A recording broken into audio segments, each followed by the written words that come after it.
Hello, my tennis patients. In this video, we're going to be analyzing Ben Shelton's forehand in super slow motion. Now, somebody did compare me to him in the comments. They said, our appearances are actually alike and we have a similar hitting style. And this is, quite true, but we're not going to be comparing our hairdos in this video. We're just going to be looking at the checkpoints that he hits on the forehand that every good player also needs to do if they wish to have, a strong and powerful forehand for the rest of their life. Now, let's begin, okay? We're going to take this in super slow motion, and the first check mark is phase one of every good forehand that has ever been hit, and that is the storing of the energy, where, as you're going to see, okay, the non-hitting hand comes back on the throat of the racket. This is so the shoulders stay together and we get a full unit turn, because a lot of people, especially my students, they let go of the racket way too early, and instead of turning both shoulders and coiling, okay, with, the midsection and the hips and the shoulders together, they do what I call opening the fridge, where it's usually just this arm and it comes back by itself, and it's not a very dynamic shot. And you're going to see that he holds on to the racket until the ball bounces, okay? And at the exact same moment, that's when he lets go. So this is how you should be timing your forehand from now on, because it's what every good player does, okay?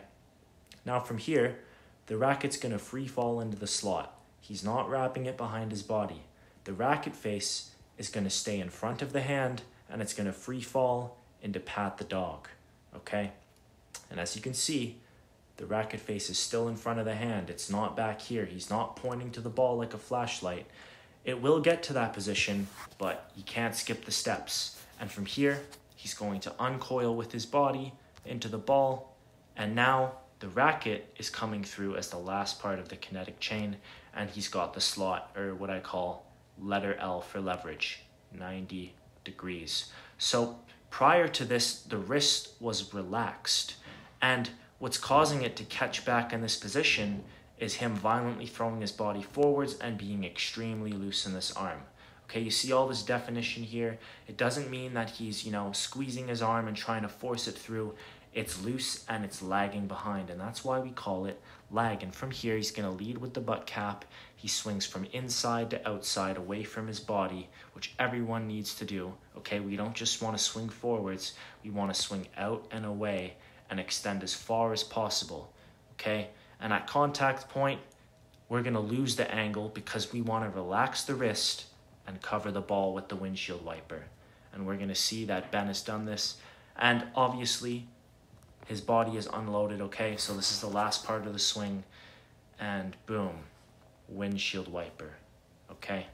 It's really a textbook forehand, and it's great. He's got great form. Let's look at another one, okay? Let's look at the next one. Boom, boom. So same thing. Let's go of the racket throat at the same time.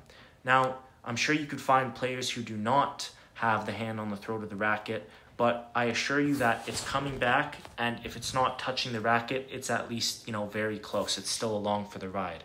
So we let go. When the ball bounces, he's coiled, he's turned, his elbow is up and away from his body. That's also very important. The racket's going to free fall into pat the dog. He's not pushing his arm down. He's simply just letting go of his weight. The racket face stays in front of the hand.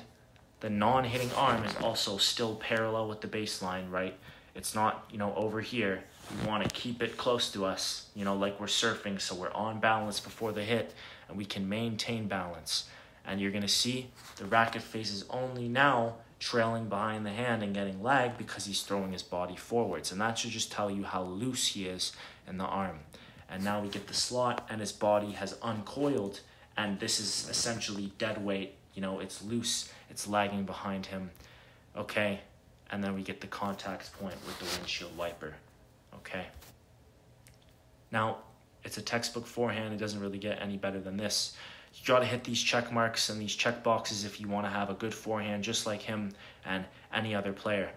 Thanks for watching this video, and if you want to learn the full biomechanics of modern tennis, click the link down below and take my online course. Ciao.